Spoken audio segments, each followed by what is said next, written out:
This is what happens when you go to ski almost for the first time in your life.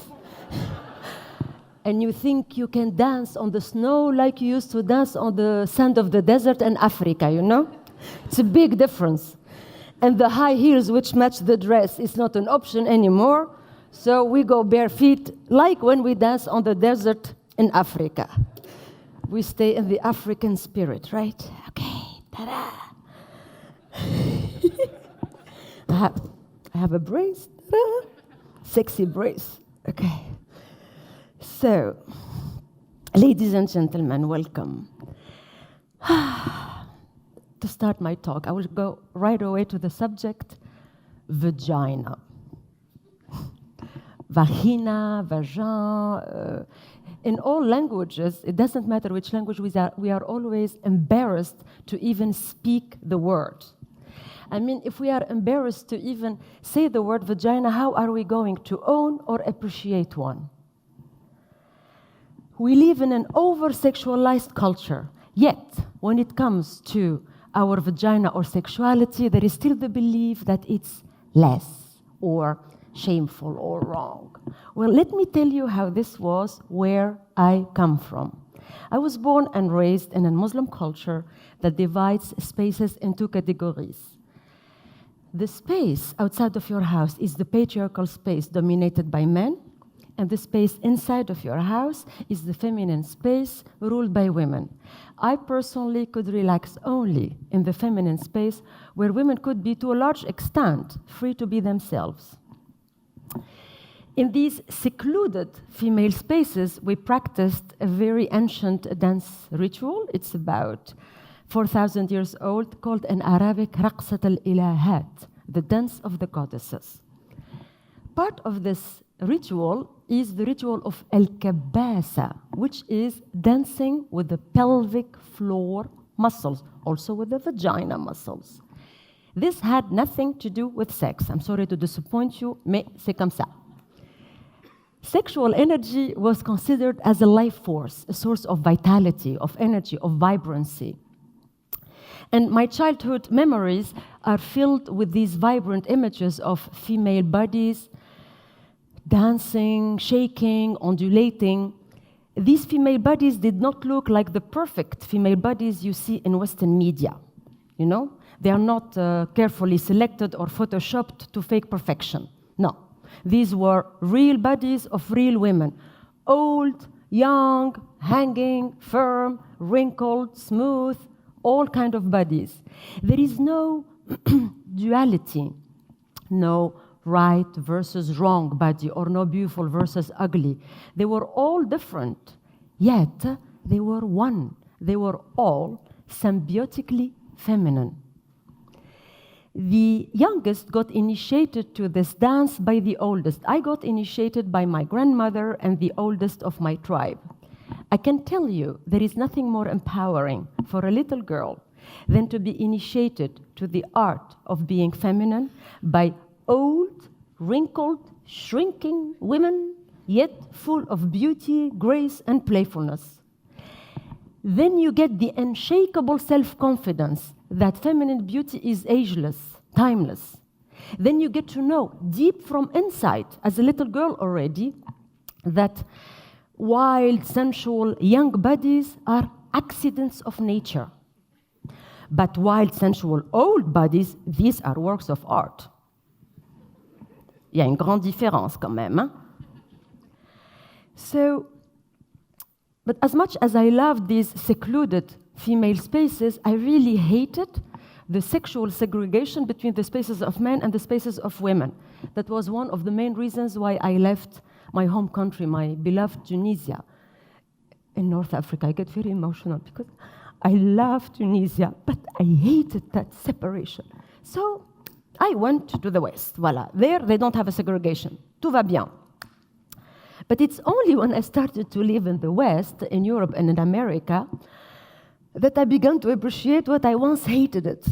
I realized, actually, how privileged I had been to grow up in these secluded sisterhood spaces where women could be, to a large extent, free to be themselves, where women could construct their identity without the interference of a pornified or sexualized male gaze, telling them how their female bodies or sensuality or sexuality should look like.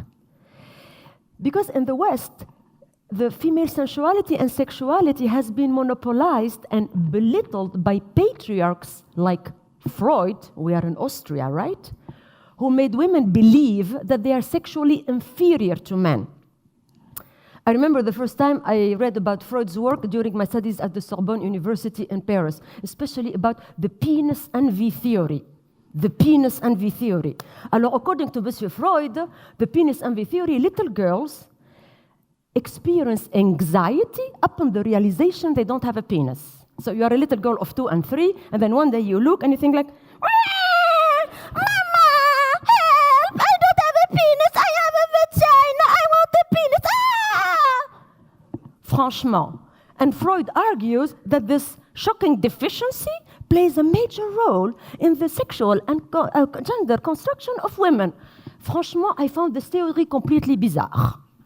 But I thought, okay, this is Freud, this is the West. I come from a Muslim culture in Africa. I'm not going to argue with Freud, you know? But I remember when I went back home during the summer vacation, and I was trying to explain to my analphabet grandmother who grew up in a harem about sexual evolution and Freud. And then she looks at me and she says, Ya binti, child, did you go to the emancipated progressive West to learn this kind of rubbish about your vagina? This is ridiculous nonsense. Ya binti, child, they must hate their vaginas out there. Ya binti, child, in our Muslim tradition, we call our vagina Bab al-Jannah, the door to paradise.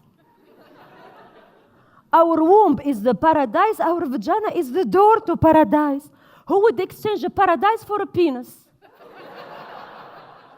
Wallah, it's better to have a Muslim vagina than a Christian pussy, franchement.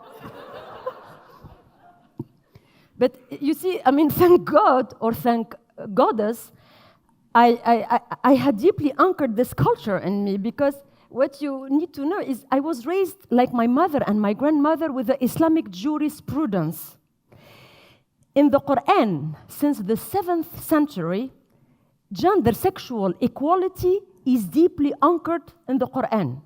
Erotically, the woman is seen as the active hunter and the man as the passive victim. So in Islam, men are in fact the weaker sex. I know a lot of Muslims are amnesic about this, mais bon, c'est in the jurisprudence. So actually, basically, the vagina is stronger than the penis, right? I mean, you can imagine this empowering conviction is in vivid contrast with the passive Freudian female and her absence of female active sexuality, which molds women into impotent creatures. I mean, thank God or thank Goddess, I grew up in, like, deeply anchored in my female DNA. I had this belief in an active female sexuality. And this belief has been kept alive during thousands of years in these wild, sensual, beautiful dances that women practiced at homes and in temples. In the memory of their body cells is anchored the sensual heritage that they passed from one generation to another along the sisterhood of the female lineage. But when matriarchy was dethroned by patriarchy, this divine dance, which was used by women to heal and empower themselves, but also to initiate men to the feminine face of sexuality, has disappeared. The divine dances lost their sacred dimension and it became a profane practice. They left the temples to enter the brothels. And our contemporary mass media culture of pornification is the ultimate form of the sexual distortion. The male sexuality, the masculine sexuality in particular, has become dysfunctional, as we see nowadays with the Me Too movement, because it's split. It has lost what the Greek philosopher Plato calls the other half, its feminine half. But this feminine half has not been honored by feminism either, because we feminists have become detached from our feminine lineage. Early Western feminism achieved great things in the emancipation of women. However, it focused on developing the masculine qualities in women so that they compete better with men in a patriarchal system. By doing so, the unique value of the feminine has been sacrificed, leaving women and men orphans to their feminine side. I see this as a sad and dramatic turn of events, because women's emancipation became women's masculinization. So, okay, I am sad, but I am also optimist, because I have a dream about our new golden age. In my dream, the masculine dares to embrace its other half, its feminine half. Men dare to be strong and vulnerable at once.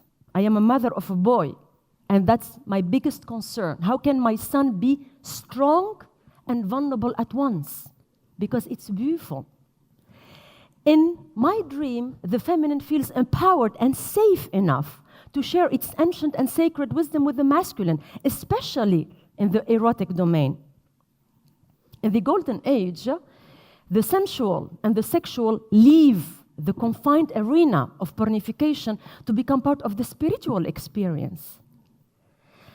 And in this Golden Age, the matriarchal and the patriarchal come finally together as egalitarian system, not to compete, but to complete each other, and to co-lead the world together towards more balance, joy, and higher consciousness. And to complete my talk today, I would like to share with you a little bit of this feminine body wisdom that I inherited from my female ancestors. So the idea is to honor the divine feminine, which is in every woman and in every man. I know people in the West, they don't like to move too much, but I'm going to make you move, walk the talk, right? So we will start sitting with the kabasa, the pelvic floor muscles. You're going to follow my hands. I will be the chef d'orchestre of your pelvic floor muscles. And then I squeeze and I release. So go straight, please. Your back straight, your feet on the floor. You breathe in and out very slowly. Relax your face. Smiling won't hurt. I like to see smiling face. Voila. And you squeeze and release. Squeeze, release, and breathe in and out very slow. What is very important is to learn to desexualize the pelvic floor area. It's just a penis, it's just a vagina, don't make a fuss about it. So squeeze and release.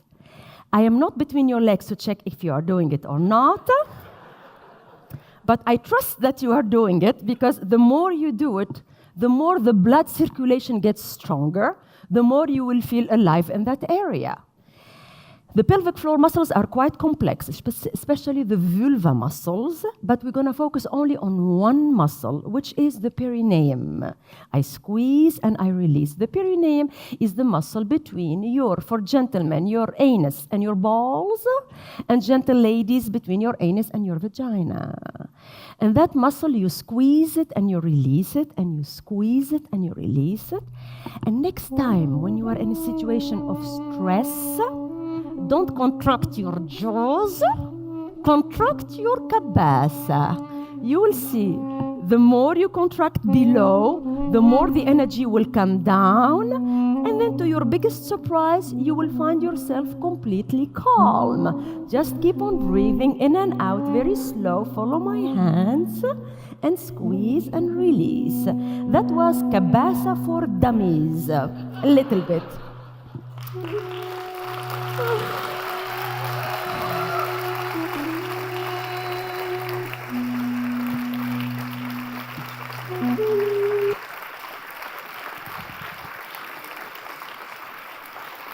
We continue. I am not done with you. I am not done with you. Oh, you won't get rid of me so easily. Alors, we stand. If I can do it on crutches, you can do it on your legs.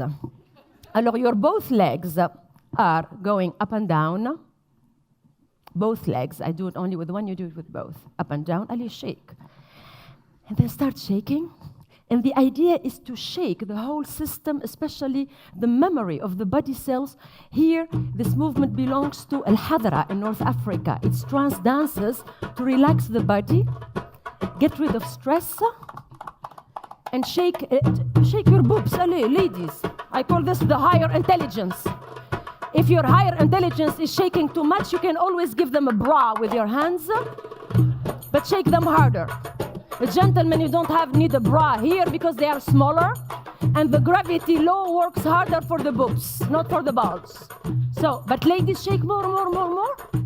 And now we're gonna use the voice, because when you use your voice, you create a vibration inside of the body, which means you're gonna massage your organs inside. And here we go.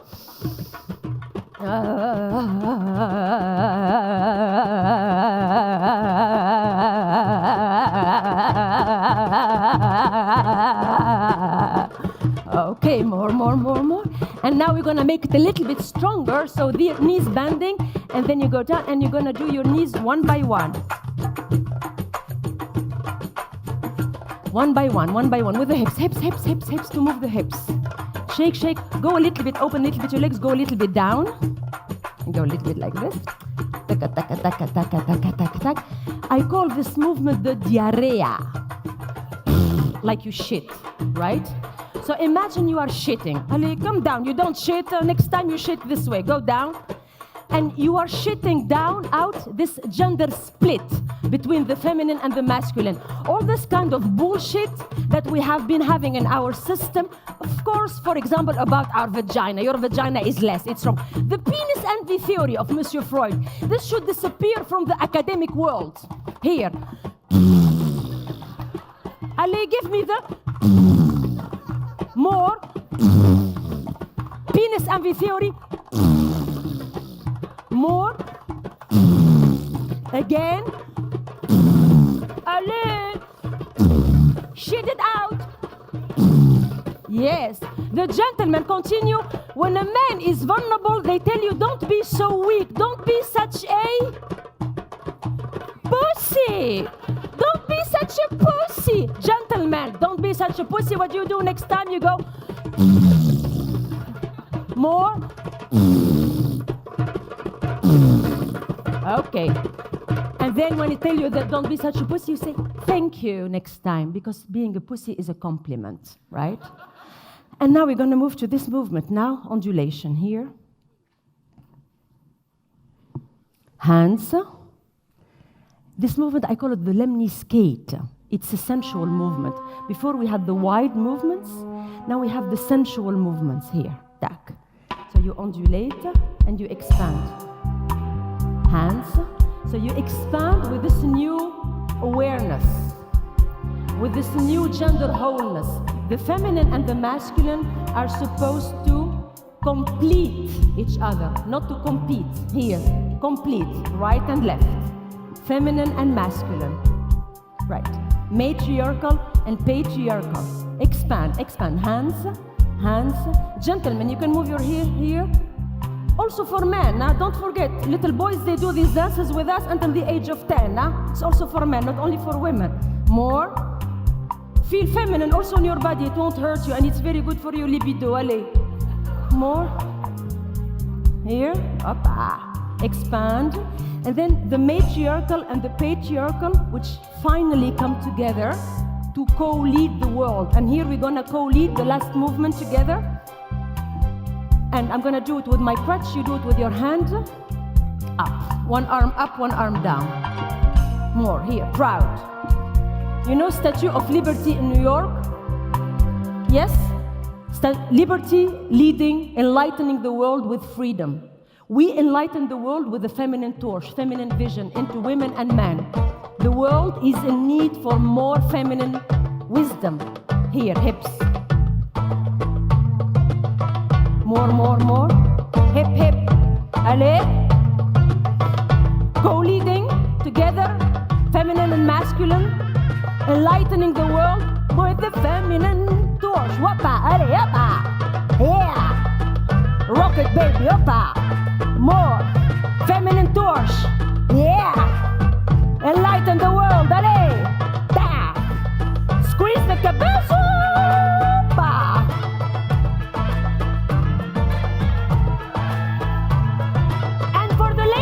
We're gonna do Zagrita. Here we go.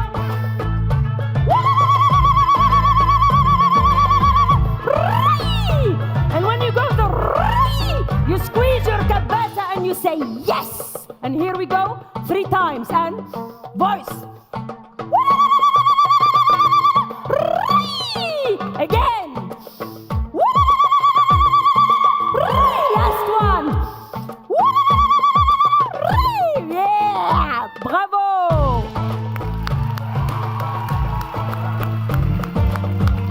Yeah. Merci. Merci. Thank you. Merci. Dankeschön.